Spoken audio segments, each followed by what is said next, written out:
All right, so we are back here to talk about Bryan's journey from feeling stuck, dreading going to his job in tech sales every day, and not knowing what the hell to do because, Bryan, I don't think you wanted to stay in tech sales, right? Some people do, and other people know it's time for a bigger change. That was you. Talk to me about, what your experience was like. Yeah, I always dreamed of doing tech sales, and I thought, that was my calling. And after experiencing it, it wasn't me. Again, I had an experience in the past in many different industries, some more passionate than others. But it really was after that frustration was, I thought, I'm here, I'm in my dream industry and my dream job. And again, it was that frustration. Um, So and how'd you get out of that? Like, how'd you figure out a plan to find something better for yourself? Well, it was thanks to you and you empowering me to find that next move. It was opening my mind to other things. It was taking, your skills, a blueprint of not only my history and my skill set, and things that I enjoy, but it was taking that blueprint and actually applying that and motivating me to go out and really look through and network through what is Bryan's blueprint, and help me align and find and motivate what's next and what would be the next best career for Bryan Right. myself. Right, because you didn't really know what the future dream job was, but We you had did things in mind, know, right?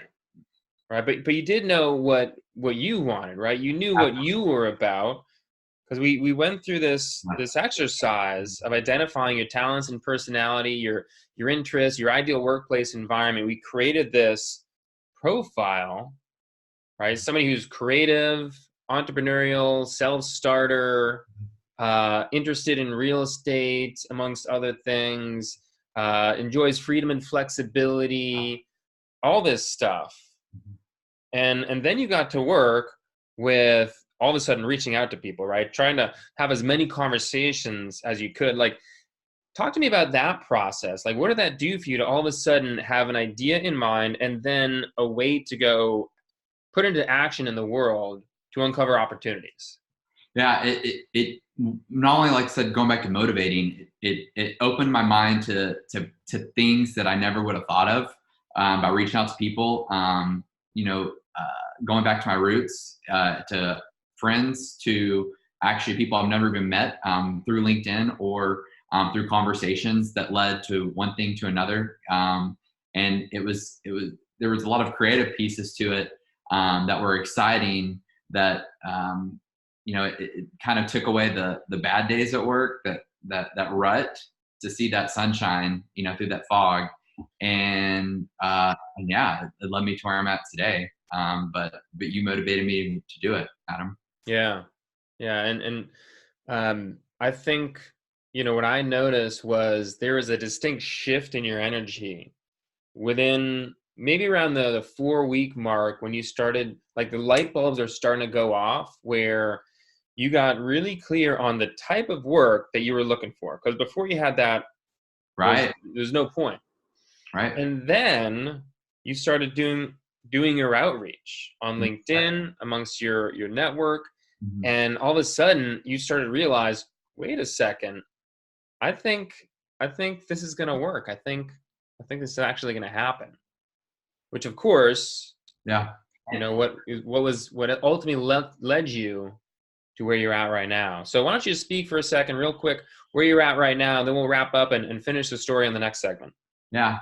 So where I'm at now is, if you look at the blueprint, um, it's quite amazing that it matches to everything that you and I talked about in the beginning. Of course, at the time, I couldn't see light at the end of the tunnel. But now, I'm a partner with somebody where I actually manage luxury vacation rentals in real estate. And I did just complete my 180 hours for my real estate to take my exam at the end of this month. And I have that freedom and flexibility, as well as an income, and a life that I'm able to live, and plus achieve much more. Yeah, no, that's amazing. I think there's a lot of people that are watching this right now that they have that same entrepreneurial drive. They just haven't found their opportunity for that yet. Mhm. So this is for all you guys that are looking to start your own business. You know, if this is something that's big for you, let me know because I'd love to help you with that as well. But we're gonna pause it at that and continue with our next segment shortly.